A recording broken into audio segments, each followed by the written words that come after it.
이게 있었나? 암원 그 한국인의 사망 원인 중에 이거는 앞에 예과에서 했던 거군요. 사망 원인 중에 우리가 2000년대 되면서 1순위로 올라온 게 악성 신생물 질환이에요. 악성 신생물 질환. 악성 신생물 질환, 암을 얘기하는 거지. 악성이네. 그것으로 인한 사망이 10만 명당 166.7명인 거죠. 이게 23년 자료예요. 그러니까 24년 말에 9월인지 10월인지에 나온 23년 자료입니다. 23년 1년 동안 그렇게 많이 사망했다라는 거예요. 그래서 암 환자가 남자분들 같은 경우에는 생존하는 4명 중에 1명 기본, 여자는 5명 중에 1명 정도는 암이 발생해요. 발생을 하고 사망하는 사람도 전체 퍼센트로 보면은 꽤 높은 암하고 심뇌혈관 질환하고 합하면 거의 45% 이렇게 되니까 그 중에서 암이 더 순위가 높으니까 퍼센트도 상당히 높다라고 볼 수가 있죠. 그래서 각자 자기 전공이 다를 거기 때문에 나중에 암 환자를 안 보는 사람도 있겠지. 근데 암 환자를 만나게 되는 경우들은 많이 있을 수 있다. 그러니까 내과에 왔는데 다른 과인데 암 환자일 수도 있어. 그렇게 많이 만날 수 있죠. 그래서 이 추이를 보시면 악성 신생물 질환은 지난 10년 동안도 상당히 많이 증가를 볼 수가 있습니다. 알츠하이머병이 저렇게 팍 튀어서 올라간 거는 뭐라고 해야 되죠? 베이비붐 시대 앞으로는 더 늘어날 수도 있어요. 그래서 여러분들의 부모님들은 좀 어려운 이쪽에 한두 명밖에 없을 거기 때문에 그 위쪽에 나이가 있는 고모, 이모, 큰아버지들 연세대는 거의 베이비붐 시대. 저도 100만 명일 때 태어났거든요. 100만 명 정도일 때. 그거보다 더 많은 세대들이 50년대, 60년대 이렇게 나셨어요. 그러니까 앞으로는 알츠하이머병으로 인한 사망이 더 많아질 수 있어요. 이거를 뭔가 잡지 않는 한 많아질 수 있습니다. 오늘은 암에 대해서 하는 날이니까요. 그래서 암은 전체적으로 보면은 10만 명당 167명 정도 사망하는데 우리가 남녀를 합해서 보면 폐암이 1위예요. 폐암이 1위. 근데 이거는 먹는 것과 그렇게 관련이 있을까? 이렇게 생각해요. 근데 안티옥시던트 캐패시티가 높은 건 중요해요. 예.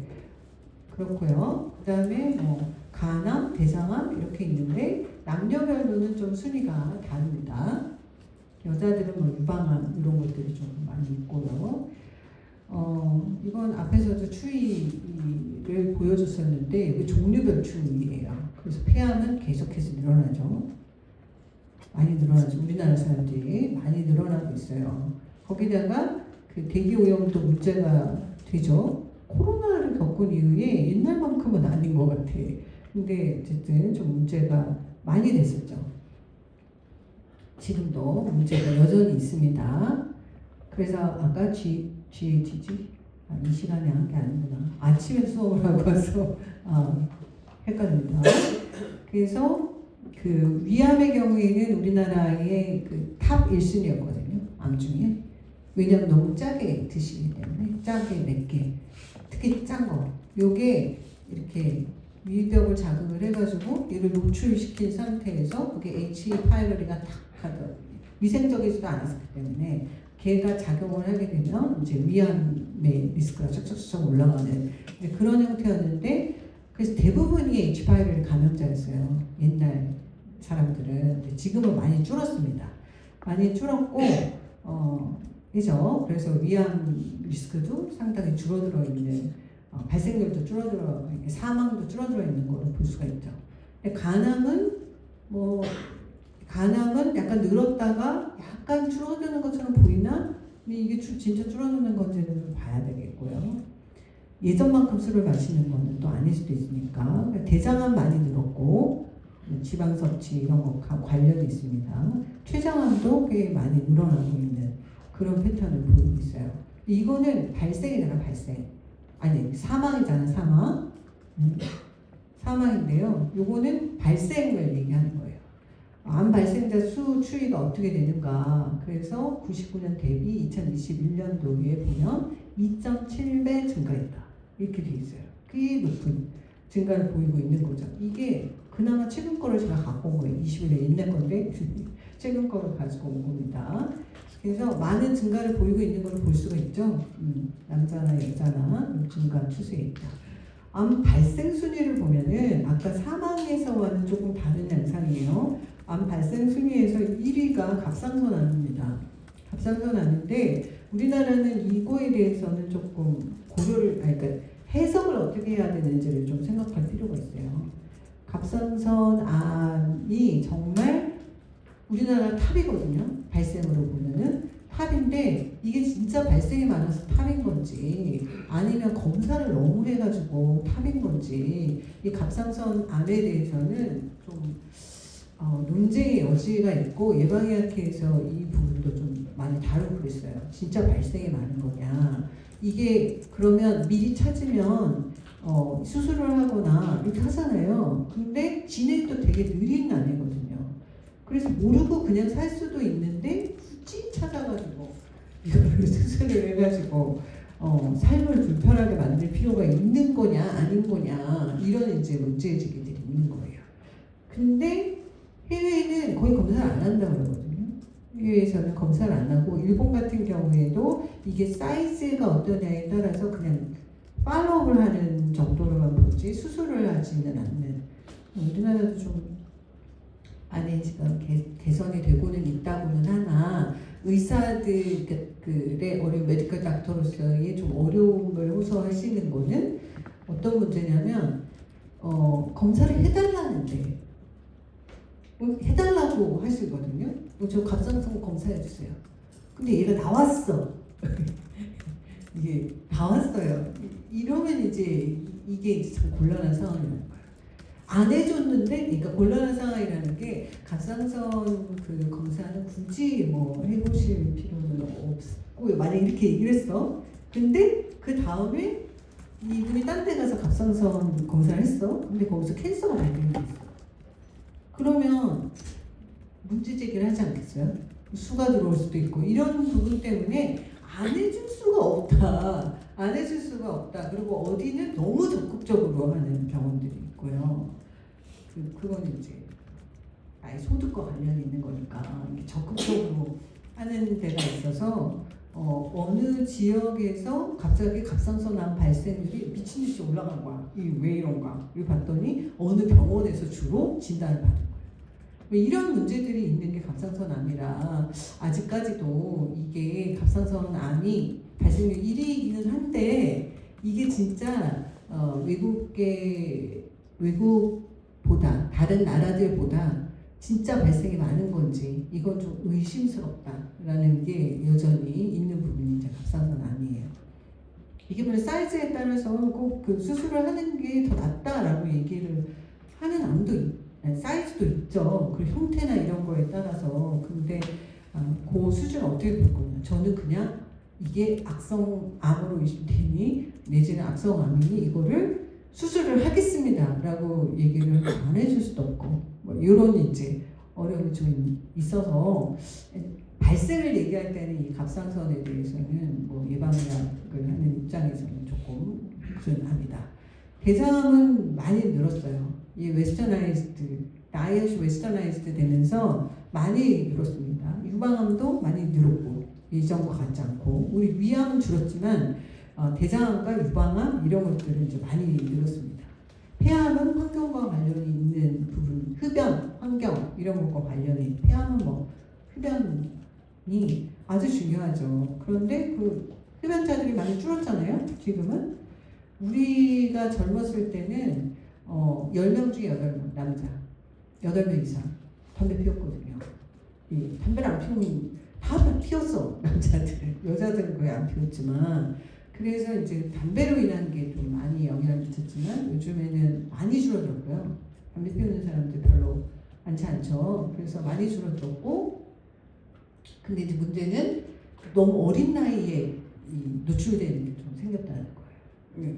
너무 어린 나이에 담배를 피우면서 생기는 문제, 그런 것과 환경오염의 문제 이런 것들로 폐암이 좀 많이 늘어나는 거는 있다. 그 사망 1순위에 해당했었잖아요. 암 발생 수준도 남자는 폐, 위, 대장 이렇게 되는데 여자는 유방암, 갑상선, 대장 이렇게 둘이 합하면 갑상선이 1위 뭐 이렇게 되는 수준이다는 거고요. 갑상선암도 그 문제제기들이 막 있고 그러니까 팍 쳤다가 슉 떨어지는 것처럼 보이지만 이게 완전히 아직도 열을 띄고 예전에 비해서는 여전히 높은 수준을 유지를 하고 있죠.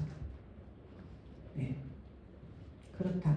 그래서 지금 줄어든 거는 간암 발생이 간암, 그 다음에 위암 이런 거는 줄어들고 있고 뭐 폐암은 발생은 유지가 되는데 발생 자체는 크게 증가한 건 아니네요. 사망 순위는 있습니다. 전립선암 이런 거는 남자들 많이 늘었고요. 식이 쪽에서는 이게 레드미과 관련이 있는 거로 얘기를 하고 있거든요. 그래서 많이 늘었고요. 네. 합했을 때 숫자 어떻다 넘어가고요. 이 암이라는 게 정상세포에서 암세포로 갈 때 이게 발암물질 노출로 인해서 이니시에이션이 되는 단계가 있고 그 다음에 암세포로 넘어갈 때 프로모션 하는 단계가 있어요. 다이엇을 얘기할 때는 이 이니시에이션에 작용하는 애냐 프로모션에 작용하는 애냐 이거를 이제 좀 구분해서 분석도 그렇게 해요. 과거 노출에 이 영향을 미치는 거냐 아니면 최근 노출이 영향을 미치는 거냐 이거를 이제 구분을 해가지고 과거 노출이 영향을 미친다라고 그러면 이거는 이니시에이션과 관련이 있는 것으로 보인다.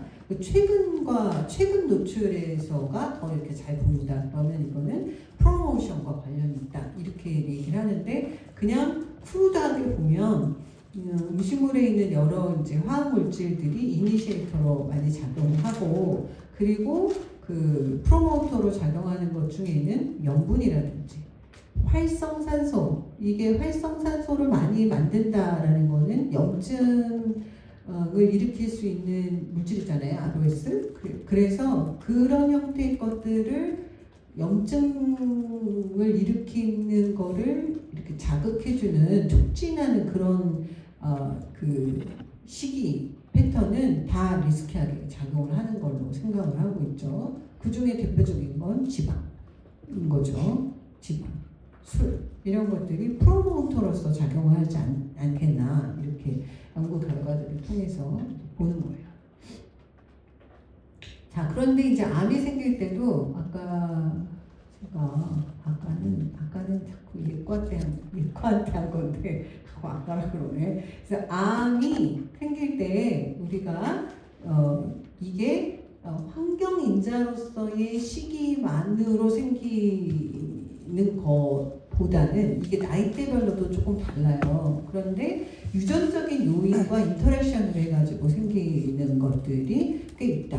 그래서 그런 부분을 생각해야 되는데 정말 유전적인 요인이 강하게 작용하는 것은 상대적으로 젊을 때 캔서가 생겼다. 뭐 유전적인 게 좀 강하고요.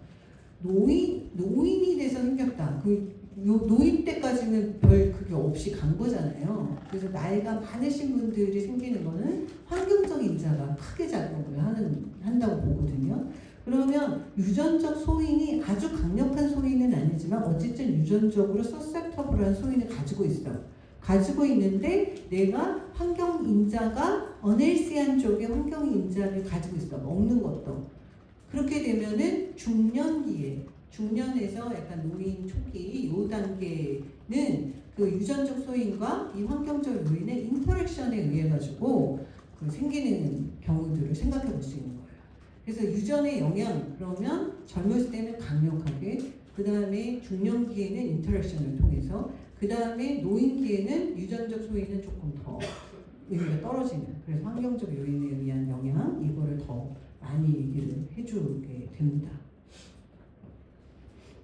그래서 우리가 그 뮤타젠으로서 작용하는 것들을 생각을 해볼 때 인트린직한 애도 있고 익스트린직한 애도 있는데 우리가 밖에서 먹어서 들어오는 거는 익스트린직하겠지, 그죠? 그래서 익스트린직한 애인 거죠. 그래서 식품과 음료 그러면 익스트린직 뮤타젠에 속하게 되는 거고요. 그런 애들로서 우리가 이거는 뭐 탑 발암물질이야, 1급 발암물질이야. 그것도 레벨도 아이약에서 다 구분을 하거든요. 이거는 몇 자리냐 이런 걸 구분을 하는데 아이약이라고 이거는 국제 암 연구 기관이에요. 거기서 얘기를 하는 거거든요. 근데 거기서 얘기하는 것 중에 대표적인 거 먹는 거로서 대표적인 게 육류. 근데 약간 태웠어. 그러면 거기에 육류를 조리하는 과정 중에 생기는 그것도 탄 건 다 잘라내고 먹으라라고 얘기하는 이유가 거기에 발암물질이 생기기 때문에 그런 거고요. 그래서 그 발암물질이 그 방향적 탄소들 뭐 이런 것들이 생기기 때문에 그런 거다인 거고요. 곰팡이, 세균 이런 것들도 가능하면 음식이 조금 곰팡이 났어. 그럼 그거 조금 걷어내고 막 먹고 이런 거 안 좋다 이거야. 할머니들이 그렇게 많이 하시거든요. 괜찮아, 다 괜찮았어. 뭐 이러면서 드시거든요. 근데 그게 좋지 않다라는 거고 아프라톡신 같은 것들이 영향을 줄 수 있다. 사실 우리가 조금 걱정했던 것 중에 하나가 뭐냐면 우리가 이제 수입을 해서 식품을 수입을 해가지고 먹잖아요. 그 수입하는 과정. 예를 들면 중국에서 땅콩을 가져와. 땅콩을 가져오는데 그 선박에 넣어가지고 가져와. 그럼 거기에서 아플라톡신이 생겨서 그래서 이게 캔서를 일으키지 않겠나. 그래서 그런 연구를 하시는 분도 있는데 퍼블리시 했는지는 잘 모르겠어. 근데 다 연구 결과만 봤었는데 그래서 그 수입 시점이 있었거든요. 거기에 노출 기간이 있고 그 노출 기간을 지나면서 약간 그때 헤파틱, 그러니까 리버 캔서를 분석을 했는데 그게 늘었다. 뭐 이런 걸 보고하는 걸 본 적이 있습니다. 그래서 이거는 이제 장기로 해상으로 수입을 할 때 그런 문제들이 있을 수 있다. 근데 우리나라에서는 그 된장을 발효를 시키잖아요. 발효를 시키는데 거기서 이제 아프라톡신이 나온 거예요. 한번 뒤집어졌었어요. 왜 된장 우리나라 사람들이 거의 매일 먹는 건데 거기서 아프라톡신이 나왔어. 그래서 막 난리가 났었는데 거기는 그 종류가 좀 달라요. 그래서 이렇게 캔서로 칼시노젠인 그거랑은 좀 종류가 달라서 그거는 무관하다 이렇게 발표를 한 적이 있습니다. 또 어떤 게 있냐면 그 대표적인 걸 얘기해 주는 거야. 곰팡이 난 거 이런 거 먹지 마라. 혹시 혼자 자취하고 있냐? 먹지 마라. 는 거고요. 그리고 고기 좋아하죠? 태운 거 먹지 마라. 는 거고요. 그 다음에 우리가 프로세스드 밋 그러면 육류 가공품들이잖아요. 육류 가공품, 햄, 소시지 등등 이런 거에 그 아질산염들이 들어가 있는 경우들이 꽤 있어요. 그거는 칼시노젠이에요. 그래서 프로세스드 밋을 먹지 말라고 하는 거예요. 그거는 삼가하는 게 좋다. 최소한으로 먹어라.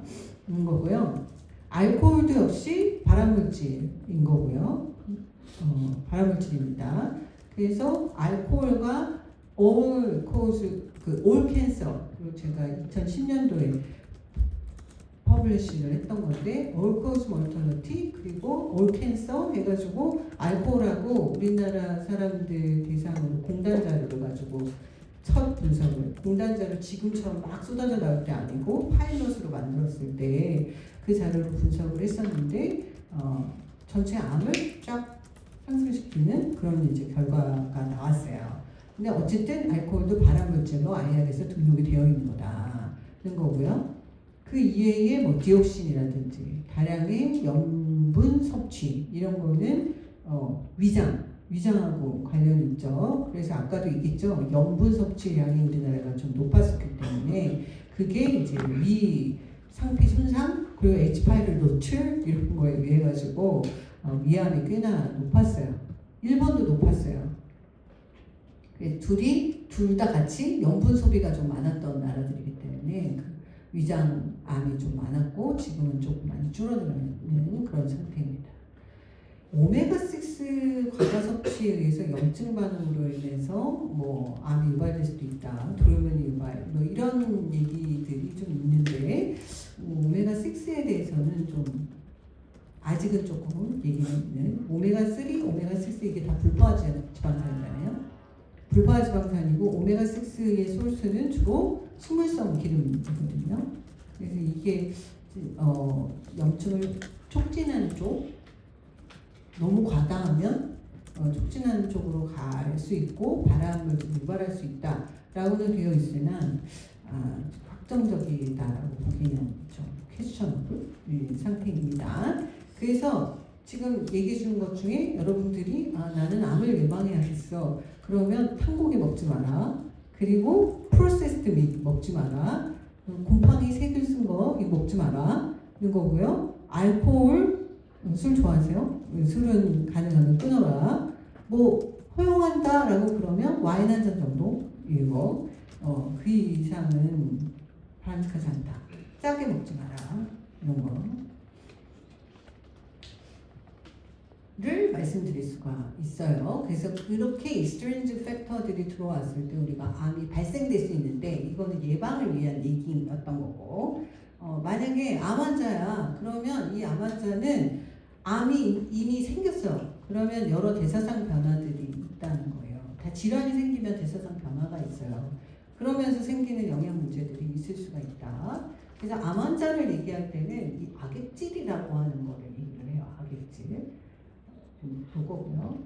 걔네 식욕 부진이나 체중 감소, 쇠약, 빈혈, 무기력, 조직 기능 손상, 수분 전해질 불균형, 저항력 저하, 영양소 대사 이상 이런 것들이 다 같이 올 수가 있다. 인데 이 악액질이라고 하는 것은 뭘 얘기하는 거냐? 그냥 암 환자는 그 영양이 부족할 수 있어.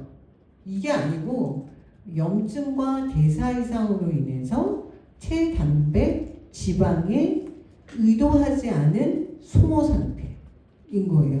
의도하지 않았는데 이게 대사 이상이 생기면서 단백질 몸에 있는 단백질, 그러니까 세포에 문제가 생기는 거지. 근육 이런 거 다 이게 다 소모된다는 거예요. 지방도 막 소모가 된다는 거예요. 이런 상태를 우리가 악액질이다.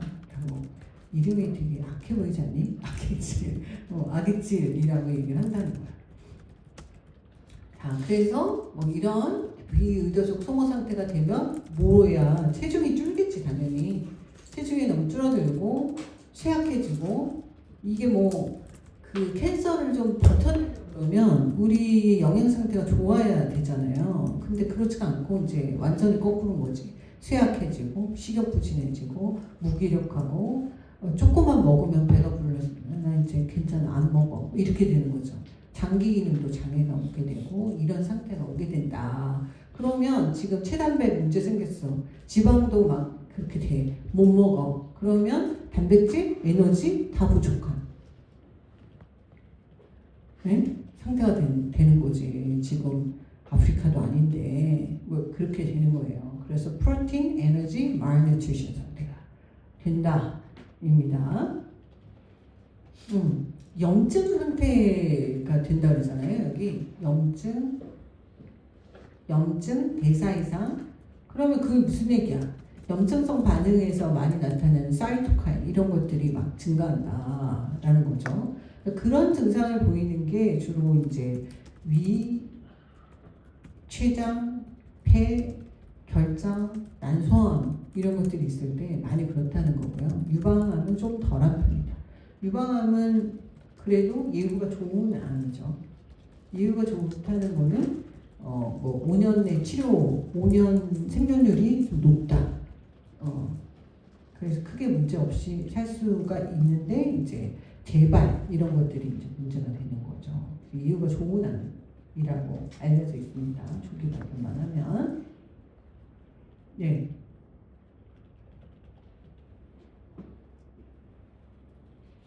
네. 그래서 여기서 뭐라고 그랬냐면 이 악액질이 의도하지 않게 이렇게 소모가 된다라고 했는데 조기 만복감이나 식욕 부진 등으로 인해 잘 못 먹어. 특히 소화기계야. 잘 이렇게 못 드시고 맛도 이상해지고 맛이 없다. 냄새도 이상하다. 막 이렇게 그런 상황들이 생기는 거죠.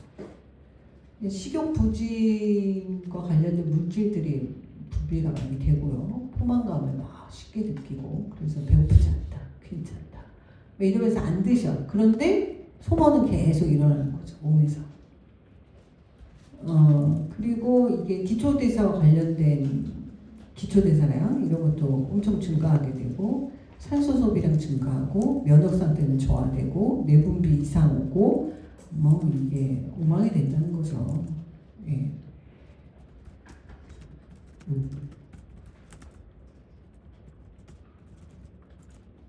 그래서 여러 대사적인 변화가 있다. 이거 다 외우라고 안 해요.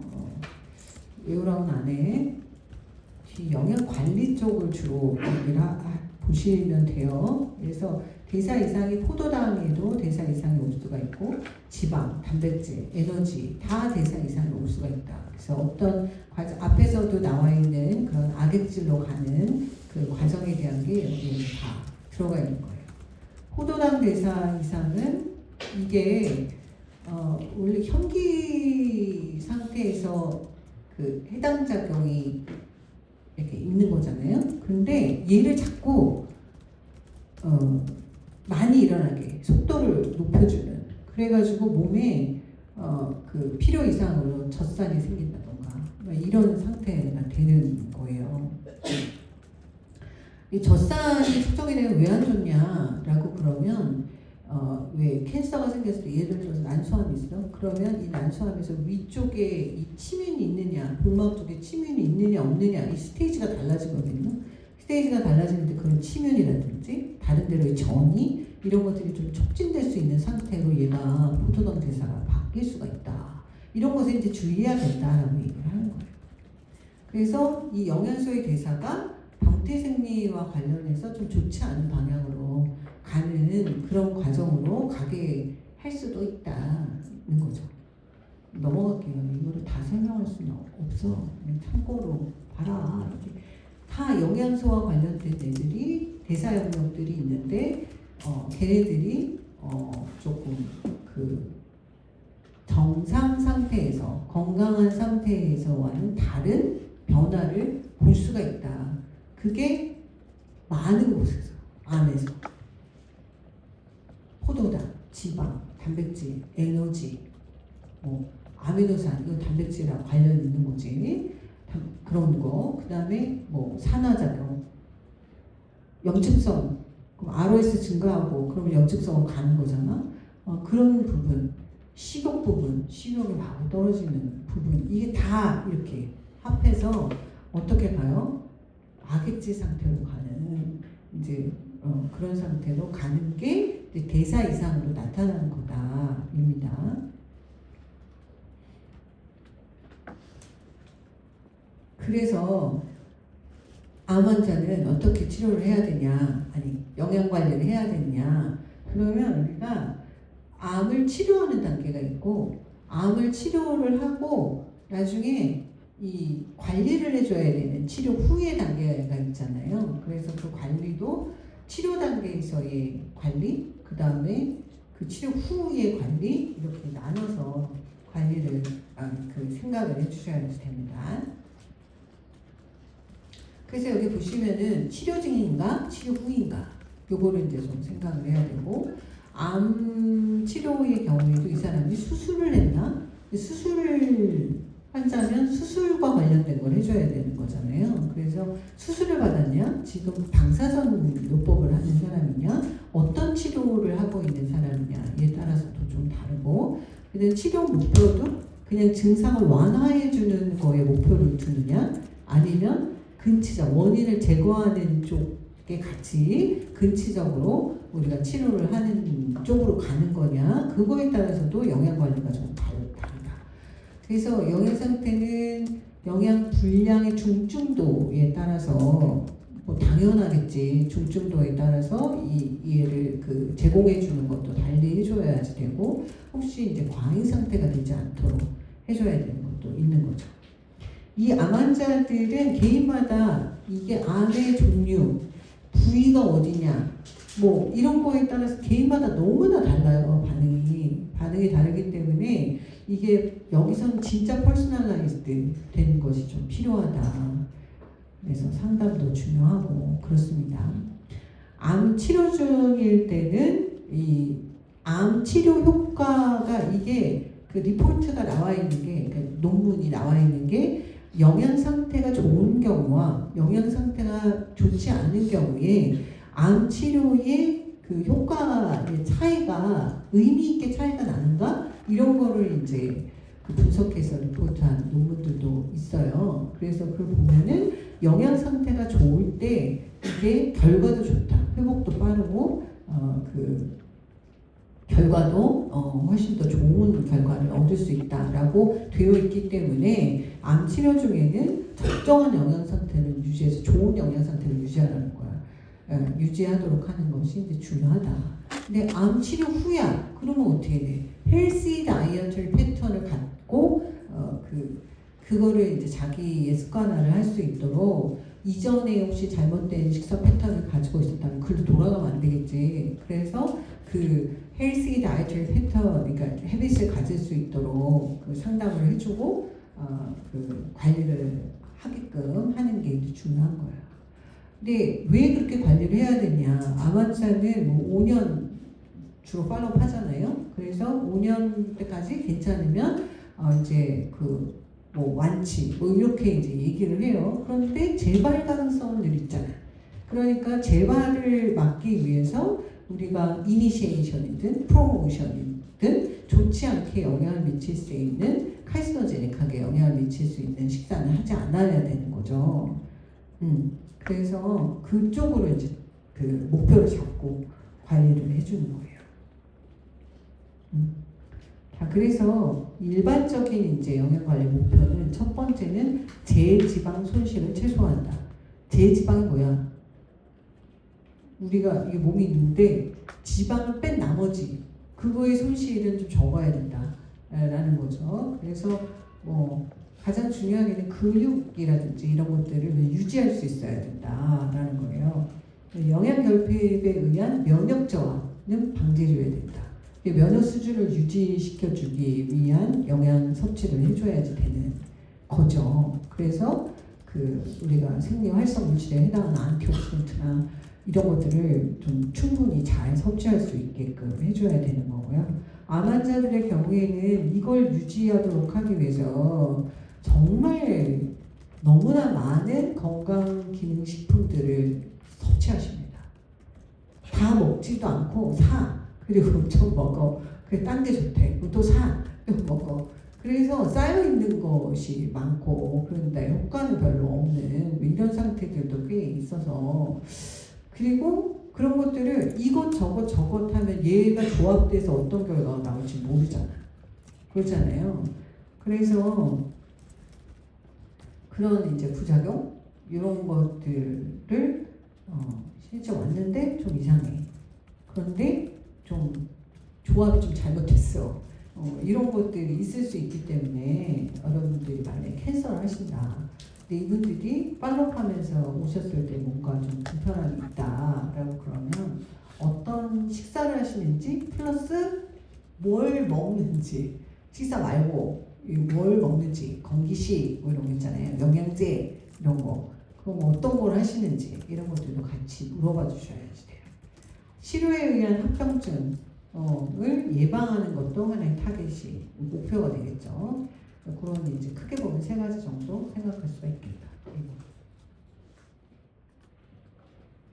영양 요구량을 보면 이분들이 뭐 특히 악액질 상태에 있다. 그러면 열량을 엄청나게 줍니다. 네, 증가시켜서 주고 체중 감소를 좀 줄이기 위해서 체중 감소가 있으시면 유지를 시켜줘야 되니까 체중 감소가 더 이상 일어나지 않게 그 이상 체중을 유지할 수 있게 그럼 체중을 좀 찌워줘야 되잖아.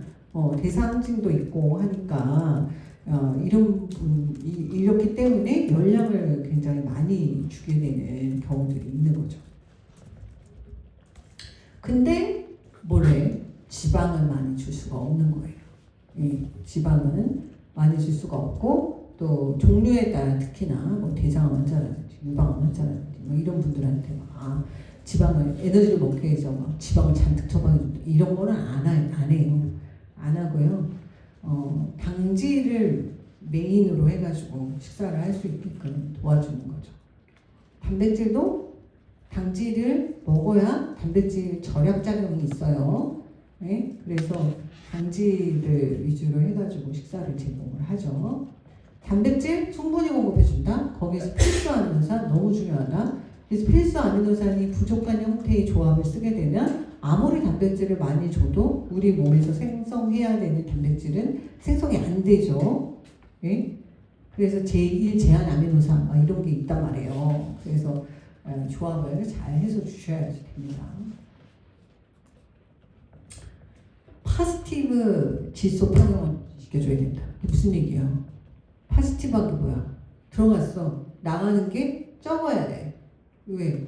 이 숨어 있으니까 이거를 채우려고 처방을 하는 거잖아. 응? 그렇기 때문에 파지티브를 유지하는 것이 중요하고요. 비타민 무기질도 이게 그 면역 기능 강화, 조직 생성, 우리 이 비타민 무기질 같은 경우에는 뭘 만드는 것도 있지만 비타민 무기질이 하는 역할 중에서 주요한 역할들이 뭐라 그랬어? 이게 조효소, 막 이런 것들, 코팩터, 코엔자임 이런 역할들을 많이 하기 때문에 얘네들은 충분히 잘 섭취해줘야 돼요. UL로 가면 안 되지, 상한까지 가면 안 되지만 충분한 섭취를 할 수 있도록 도와줘야 되는 애가 요겁니다.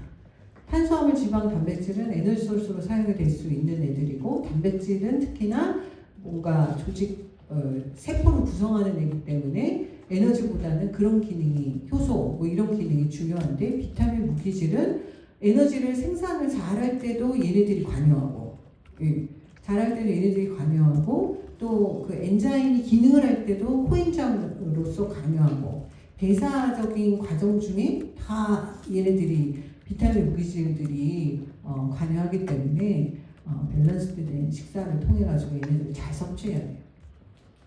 수분을 당연히 잘 먹어야 되죠. 그렇게 해야 된다. 근데 암 치료 중에 나타날 수 있는 영양 문제 어떤 거 있냐? 수술 환자야. 그러면 종양 제거 수술을 했어. 근데 이 수술 환자한테는 적절한 영양 공급을 해줘야 되잖아요. 이게 또 원인이다보다는 수술을 했기 때문에 적절한 영양 공급을 해줘야 되는데 수술을 했기 때문에 잘 섭취하기도 어렵고 이런 거의 뭐 숟가락 들 힘들더라 뭐 이렇게 얘기하던데 섭취 장애나 흡수 장애, 입맛 변화, 대사 변화 이런 문제들이 올 수 있다 그랬잖아. 올 수 있다 그랬기 때문에 그거에 따라 맞춰서 경감급식을 하든 정맥급식을 하든 여기서부터 시작하게 된다라고 얘기를 했었어요. 특히 소화기의 경우에는 부위에 따라 다 문제가 좀 다르기 때문에 접근을 좀 달리 해야 된다. 골수 이식을 했어. 부작용들이 뭐 여러 부작용들이 있을 수 있잖아요. 구토하고 설사하고 염증 생기고 이식 거부증 나타나고, 그래서 기초대사량이 엄청 증가하는데 잘 먹지는 못하고 토하고 이런 문제들이 있기 때문에 거기에 맞추는 식단을 해줘야 되겠죠. 식사라기보다는 영양 과열. 그러니까 먹을 수 없을 수 있으니까, 그죠? 단백질 필요량은 당연히 증가합니다. 방사선 치료를 했다라고 할 때도 입맛도 바뀌고 되게 메스꺼워하시고 구토하시는 분들도 있으시고 설사하는 분들도 있으시고 우리가 거기에 맞춰서 해줘야 되는 어려움이 좀 있으십니다. 암 환자들은 어려워요. 식사하는 게. 화학요법의 경우에도 마찬가지. 다 식욕부진 오고 메스꺼운 구토, 골수 이 영향을 받아가지고 면역 기능도 다 떨어지고 점막에도 문제가 생길 수 있고 위장관에 변화도 올 수가 있고 그러죠. 미각도 바뀔 수 있고 하는 것 때문에 전체적으로 다 문제가 생길 수가 있는 거예요. 먹는 거에. 암 치료는 어떤 거든. 그러면서 이제 다 소모성으로 이렇게 가는 그런 문제들이 있을 수가 있다는 거죠. 식욕부진이야. 잘 못 먹어. 조금만 먹으면 배부르대. 이러면 어떻게 해줘야 되냐 말이야. 이제 건강하게 드셔야 돼요. 이것만 강조하고 있을 수는 없다는 거예요. 어떻게든 먹게 해야 돼. 어떻게든 먹게 하는 게 이분들한테는 중요한 거기 때문에 여러분들도 너무 잘 먹고 싶다 그러면 먹고 싶은 게 있다고 할 때 그걸 드시게 하라. 뭐든. 그래서 뭐 나는 그냥 흰밥 먹을 거야. 이런데 현미밥 먹어야 돼. 막 이렇게 해서는 안 된다는 거지. 그래서 처음에는 식욕부진이 있거나 그러면 어떻게든 이게 너무 소모되지 않도록 유지시켜줄 수 있는 걸 가야 되기 때문에 중요하고요. 그리고 이제 너무 식욕부진이야. 그러면은 여러분들은 이제 식욕촉진제나 뭐 이런 거를 처방을 해주시죠. 예. 메스꺼운 붙어 있어. 그럼 어떻게 해? 약간 차가운 걸 먹는 게 조금 더 수월할 수 있기 때문에 너무 뜨겁고 이런 거보다 차가운 거, 향이 나는 거 이런 거 다 피하고 그리고 이 메스꺼움이나 구토가 있는데 너무 수분을 많이 섭취한다. 예, 그거보다는 약간 좀 마른 음식들도 활용을 하는 게 좋다는 거고요. 미각 변화가 있어서 이게 맛이 좀 없고 좀 다르게 느껴지고 되게 쓰다 그러고 막 이렇게 이제 생각하실 수 있기 때문에 좀 드실 수 있는 앞에서는 열심히 시즈닝 쓰지 말아봐 이렇게 소화기계 할 때 했잖아요. 근데 여기는 좀 다양한 시즈닝으로 좀 자극을 시켜주는 먹고자 하는 그런 이제 향이나 이런 것들을 이용해서 좋아하는 향이나 이런 걸 이용해서 식사를 할 수 있게끔 하는 게 중요하다. 탄수화물, 죽, 흰밥, 뭐 빵, 면 이런 것들을 드실 수 있다라고 그러면 드시게 하는 게 중요하다. 체중 유지, 감소를 줄여야 되기 때문에 그렇게 한다. 이게 탄수화물을 주로 해가지고 준다 그랬잖아요. 단백질은 충분히 섭취할 수 있게끔 해줘야 되는데 해줘야죠. 그 몇 끼니마다 줍니다. 주는데 드실 수 있는 형태로 주는데 뭐 두부나 해산물이나 생선, 계란, 육류를 다양하게 돌려가면서 이렇게 제공을 해주시는 게 좋고요. 그리고 우유, 뭐 발효 유제품도 활용을 할 수 있다. 요거는 요즘에는 요거트를 이용한 거 다양하게 활용하잖아요. 그래서 그렇게 활용을 할 수 있다. 근데 우유 먹으면 불편한 유당불내증 있는 분한테 활용하면 안 되지.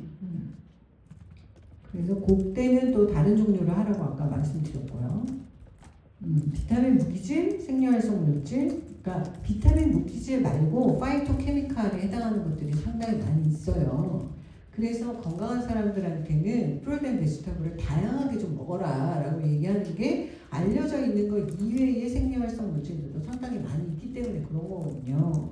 그래서 그런 것들을 많이 드시면 좋겠지만 아직 소화력이 그렇게 충분하지 않을 수 있기 때문에 뭐 아주 많이는 못 먹더라도 가능하면 비타민, 무기질, 생리활성 물질이나 섬유소 이런 것들을 좀 제대로 섭취할 수 있게 과일, 채소 이런 것들을 좀 쓰시라. 채소류는 조금 힘드실 수도 있어요. 특히 소화기계에 문제가 있으신 분들은 그러면 이제 과일을 좀 많이 활용하시는 거를 하시는 게 좋다입니다.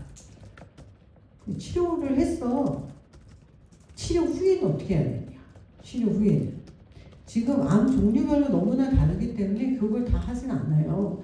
다 하지는 않고 넘어가는 거예요. 암 치료 후에는 식사요법을 어떻게 해야 되는가?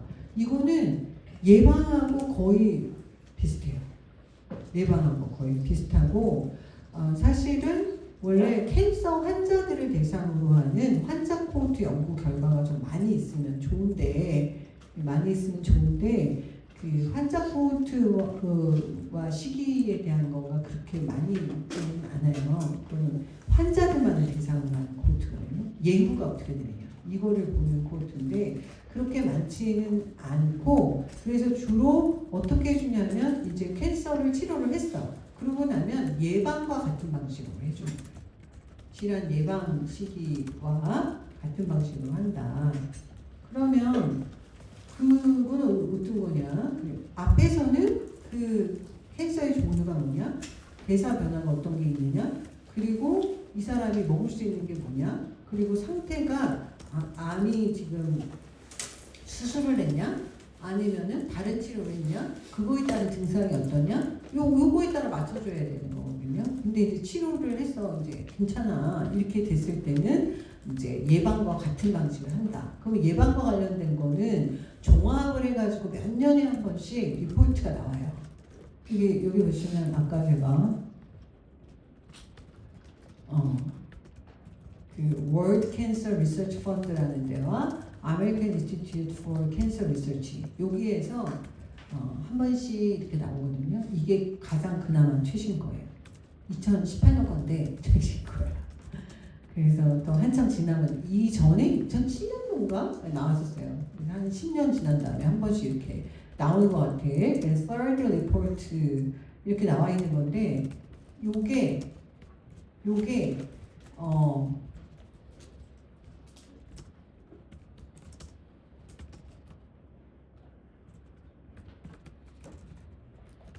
이게요. 제가 이렇게 그림으로 따가지고 봤더니 잘 안 보이더라고.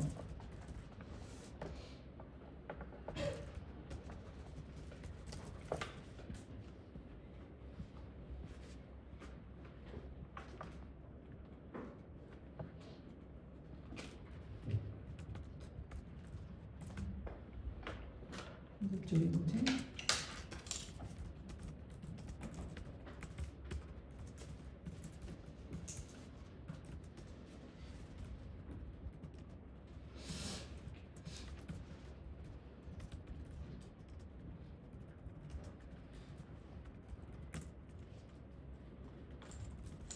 이게 아까 그거보다 너무 조그만데?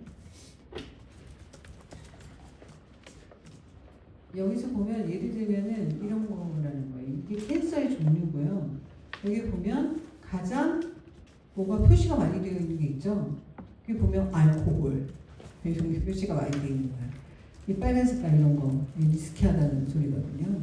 그래서 이런 것들이 좀 문제가 있는 거구나 라는 것들을 이제 볼 수가 있어요. 그래서 여러분이 나보다 눈이 좋을 테니까 아까 그 그림에서도 잘 들여다보시면 걔가 뭘 얘기하는지 알 수가 있거든요.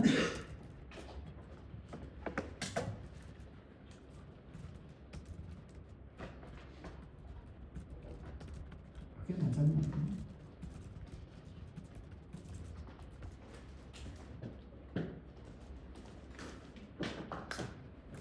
어쨌든 이거는 썸머리고요. 되게 두꺼운 책자로 나와요. 두꺼운 책자로 나와서 어떤 게 예방 효과가 있고 어떤 게 리스키하냐라는 게 이렇게 보시면 이쪽은 캔서의 종류고 여기는 시기 종류가 이렇게 쭉 나와 있는 거거든요. 그래서 예를 들면은 내가 안 보여서 아까 그거를 보려고 했는데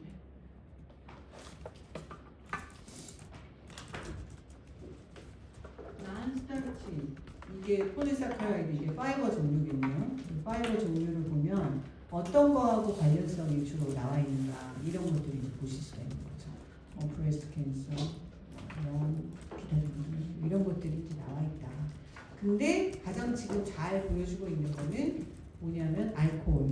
여기 어딘가 레드밋이 있겠지.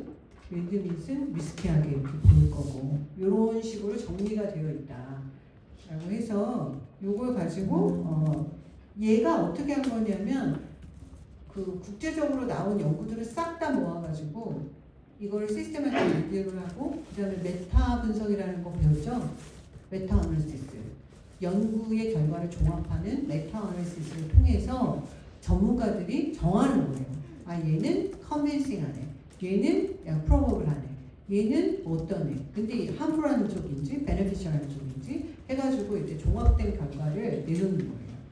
그래서 이렇게 나오는 리포트가 있으니 나중에 참고하시면 좋겠다 해서 이제 보여드린 거고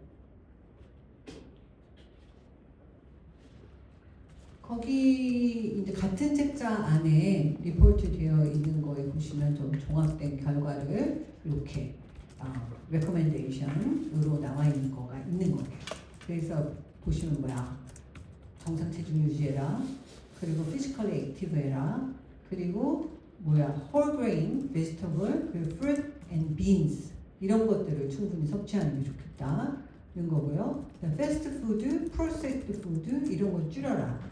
이게 뭐가 높아서 줄이라는 거냐면 fat이라든지 그냥 starch, only starch, sugar 이런 것들이 많은 것들을 좀 줄여야 된다. 그 다음에 여기 뭐예요? bread and processed meat. 아까 다 보셨죠? 그런 이제 것들은 제한을 해줘야 된다. 그 다음에 sugar sweetened drink 이런 것도 제한을 해야 된다. 그 다음 뭐예요? 알코올 컨섬션 이거는 캔서의 리스크예요. 리스크. 카디오바스쿨라 디지즈는 요게 그 소량 섭취하면 이게 프로텍티브 하냐 마냐 이게 디베이트 있다 그랬잖아요. 왜냐? J-shape이라고 생각을 하지만 그 J-shape이라고 나온 연구 결과에 이 레퍼런스 그룹이 난드링커인 경우가 대부분이에요. 난드링커는 네버드링커가 아니거든. 네버드링커는 일평생 마셔본 적이 없다. 난드링커는 지금 안 마신다. 그러면 지금 안 마신다는 옛날에 마셨을 수도 있다는 거네. 그죠? 왜 끊었지? 뭔가 문제가 있어서 끊었을 가능성이 있는 사람들이 레퍼런스 그룹 안에 들어가 있기 때문에 원 드링크, 투 드링크에서 이렇게 떨어지는 게 진짜 떨어지는 건지 아니면 넌 드링커 안에 리스크 있는 사람들이 있어서 떨어진 건지 모르겠다요. 그래서 이게 원, 투 드링크는 좋으니까 마셔라고 권하지 않아요. 전문가들을. 권하지 않고 안 마시는 게 좋다라고 얘기를 하죠. 근데 여자들은 그것도 안 나와요. 그냥 이렇게 비스켓 쭉 가요.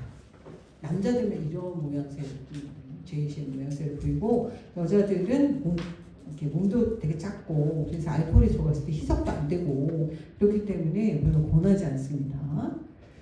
Limit alcohol consumption 얘기한 거죠. 리미트 마시지 마라 라고 보다는 리미트해라 라고 얘기를 하고 있어요. 레드밋도 완전히 먹지 마 이렇게 얘기 안 해요. 우리나라의 농촌 지역 같은 경우에는 레드밋 소비가 너무 적어요. 그래서 레드밋하고 분석을 하잖아요. 다 프로텍티브 한쪽으로 나와요. 이게 카디오바스쿨라 디지즈도 다 프로텍티브. 왜? 그 사람들이 많이 먹는 게 아니거든요. 그래서 건강 수준으로 먹기 때문에 이거는 프로텍티브. 너무 안 먹거든. 그래서 이 프로텍티브한 방향으로 나오기 때문에 그냥 완전히 딱 먹지 마라라기보다는 제한해라 라고 얘기를 하고 있는 거예요. Do not use supplement for cancer prevention. 이건 무슨 얘기예요? 영양 보충제 이런 걸 써가지고 캔서를 예방하겠다. 이런 거 하지 마라 라고 얘기를 하고 있는 거고요. 어머니들은 브레스트 피딩 하는 게 좋다라는 거고요. 캔서를 진단받은 이후에는 사실은 치료 과정 중에는 거기서 레코멘데이션을 해주는 거를 써야 되는 거고 치료가 끝나고 나면 이 예방을 위해서 레코멘데이션 해주는 거를 따르도록 요구를 해야 돼요. 그래서 앞에서 뭐라고 나왔지만 그거는 캔서 종류별로 얘기를 해준 거고 종합은 A인 거예요. 이렇게 가야 된다라고 얘기하는 거. 그래서 이게 우리나라에 암센터가 있잖아. 암센터가 있거든요. 암센터는 국가기관이에요. 그래서 암센터에서는 질병관리청에서 할 때는 암은 빼고 해요. 암센터가 있기 때문에. 그래서 암은 메인이 아니고 나머지를 질병관리청에서 많이 하거든요. 그래서 양쪽에서 이게 어떻게 하는 것이 암 예방을 위해 좋아요? 뭐 이런 것들을 정보를 제공을 하죠. 대국민을 위해서. 그래서 암센터에서 국가암정보센터라고 하는 걸 운영을 하고 있고 암 환자들한테 어떻게 하십시오라는 것도 거기에 줄줄이 이렇게 나와 있어요. 그래서 이 사이트를 여러분들한테 그냥 알려준 거야. 나중에 뭐 어딘지는 모르겠지만 암 국가기관에 뭐 정보가 있대. 뭐 이런 거를 생각해 볼 수 있으니까 찾아 들어갈 수도 있으니까 알려드리는 겁니다. 그래서 암 환자 생활 백서, 일반적인 식생활을 어떻게 한다, 영양소 어떻게 한다, 올바른 식생활을 어떻게 한다 이런 것들이 줄줄이 이렇게 나와 있습니다. 근데 이런 걸 일반인들을 위해서 이런 걸 제공하지만 일반인들이 이런 걸 잘 읽고 이해하기는 좀 어렵지. 그러니까 의사가 되시는 여러분들이 읽고 이해해서 그거를 잘 설명해 주는 것이 중요하다.